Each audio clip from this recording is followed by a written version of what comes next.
Hey, good morning. It is Monday, somewhere around November 2nd, maybe, somewhere around those time frame. Hey, wanted to reach out today. Hopefully, you guys had a great weekend, survived the Halloween, all the fun that y'all had. We're obviously, my shirt's all sweaty this morning.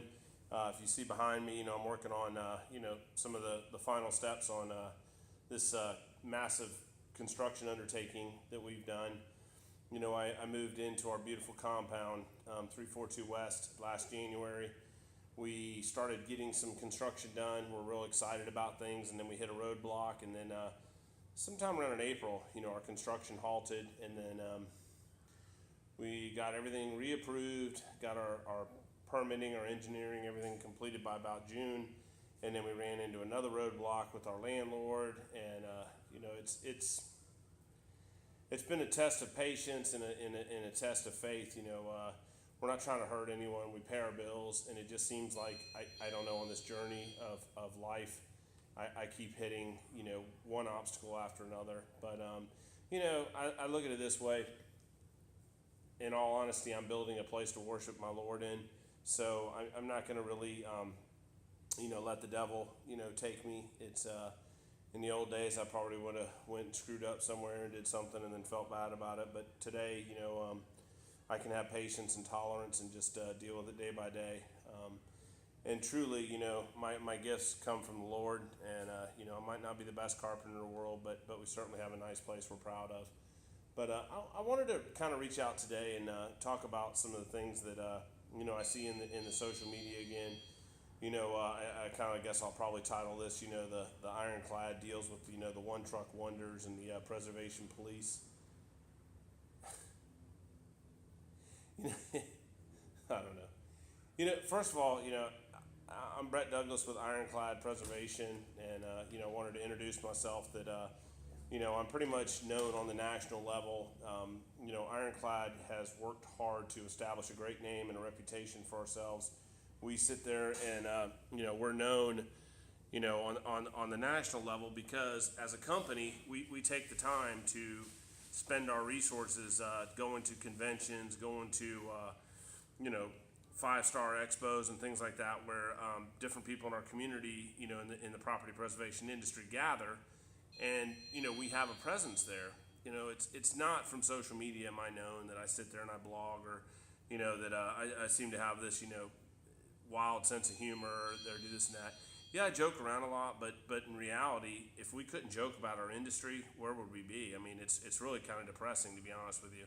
So I'm kind of choose not to get overwhelmed by the industry, and try to look at it that our problems day to day are going to always be there, and it's how we choose to unite and grow together as a group of people. Are we going to succeed? But hey, let me get into the meats and potatoes of what I'm talking about. Sometimes I post on here, offering help to people and do stuff, and the comments that I see are actually pretty funny when you really think about it. People act like they don't know who I am, or they don't do this and that. Well, hey, wow. I mean, like I really care. I mean, the point is, are you known to the nationals? Are you in Nance? Are you known, throughout the industry?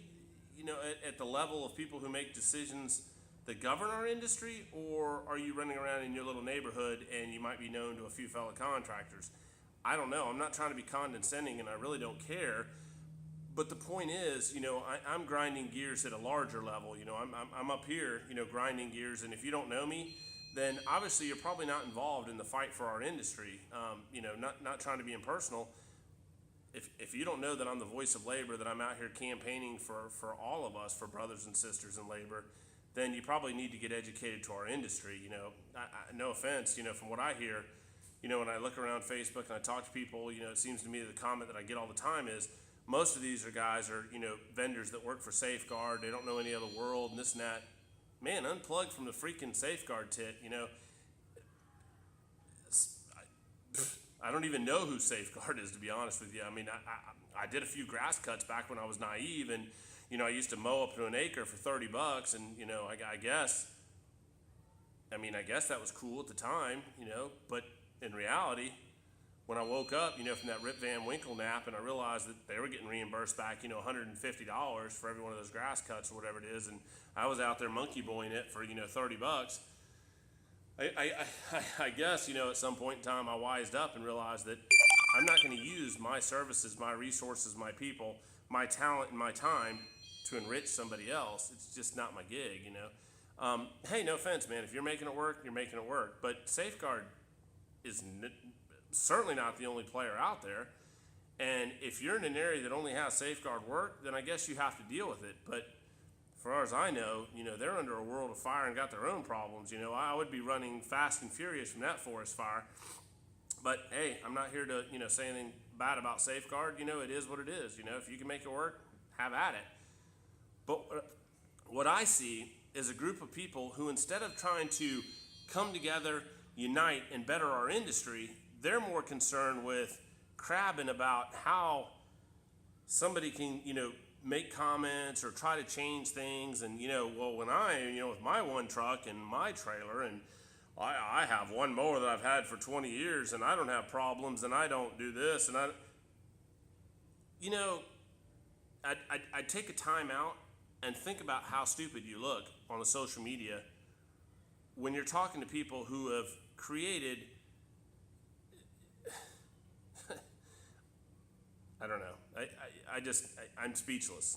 To be honest with you, I'm speechless. I do remember when I started in this industry back 1997, 2000, something like that, when I did have one or two trucks, and we used to go out there and even back then when the money was supposedly spectacular, we did some work, but we aspired always to be more. And I guess it's okay to sit back and say that, I'm content with being a one truck, person, or I'm content with, this $30 that they pay me, and I'm content with this and that. And, it's kind of like somebody who's going to college and they want to be an attorney or they want to be a doctor. I think that probably those guys that when they go out there and they spend all these years to go to school, I think at the end of that career path, they're kind of thinking that there's going to be a payout or they've reached a certain status in society that they need to have a layer of respect. It's kind of like that in our industry. You guys who don't know me sit out there and say, well, I don't care what that guy has to say. He's rambling. He's this and that. Fine. So I don't have your respect. The funny thing is I go to places inside NAMPS and this and that, and people do respect me because they know that we are somebody. And if you don't want to glean from my knowledge, or if you don't want to sit down and talk shop, or you don't realize that you could pick up the phone and call me directly, I'm not just, the spokesman on a video, or I'm doing this and that, but, I have $1 million company. Bro, I live, breathe, and immerse myself in preservation. I don't just sit here and make videos and chat and have nothing better to do than drink my coffee. See the sweat that's on my shirt? I didn't spray that on there just a minute ago. I get my crews out at 4 o'clock in the morning, 5 o'clock in the morning we roll out. I look at the work orders. I look at the industry. I read my emails. I'm in this every freaking day, man. And I'm here to help you. But if you don't need any help, that's all good, man. I won't waste my time. But I know I'm speaking to somebody out there right now that says, you know what? I'm going to call Brett and I'm going to tell him the problems that are plaguing me. That how can I make more money? How do I reach out to other people and diversify? How do I not look like an idiot on social media and always have a freaking comment? I see people that turning in your other contractors, wondering whether or not they did this or did that. Man, are you out of your freaking mind? So you're going to go on the social media and say that you turn in other contractors? What a dick. What a dick move that is. But I guess you're okay with it, man, because you feel like a self-righteous prick, right? I get it. There's such a thing as karma. Bro, whether you're a Christian or not, yeah, I have some freaked up language. But when I roll to the pearly gates, and I believe, and when I read in Revelations, that it speaks about a lake of fire, and let me get all religious on you, that there's a podium, and on that podium there's a great book, and when you open that book up, you're divided into 2 categories. I went to preschool, Two categories. There's sheeps and there's goats. It doesn't really say that you try to be a good cat and you're in the good cat category, or there's, I was a dick this day and I was in a bad mood, so I turned in this preservation company because they didn't pull a permit to build a swimming pool enclosure or build a fence or tarp a roof, so I called in fire for them, Hey, fire for effect. Let me get this guy screwed so I can get that work. No, dude. It says sheep or goat. That shit you're talking about on social media, you're goating it. Meh, meh. That's you, man. You're going to burn for that shit. But hey, man, I'm not your counselor. I'm not your priest. You keep on with that. Real man of genius, man. Keep on with that. I hope that karma serves you well. However, for people like me that try to sheep it out, I will help everybody below me, above me, side by side with me. I believe that we're here for a purpose, and that when we reach a pinnacle of our success, that we share it. Yeah, you're right. I'm nobody on social media. I'm also, to my knowledge, the only independent cat in America that has an association that freely gives to other contractors. And I think we've been a success. We've had 50 to 70 people participate. My friends who are known in the national level come to my events. They come down to my facility, and we fellowship together. We network. We share ideas. We build tables. We try to get things breached that will help all the people in the room. I don't have to do any of that. See, when I look behind me and I look around me, I got a beautiful city I built. And I could choose to play with all my toys myself and say, whatever. I look at y'all on social media and I laugh. But you know what? I'm going to continue to help everybody on that. I have at least 5 people a day reach out to me. 5.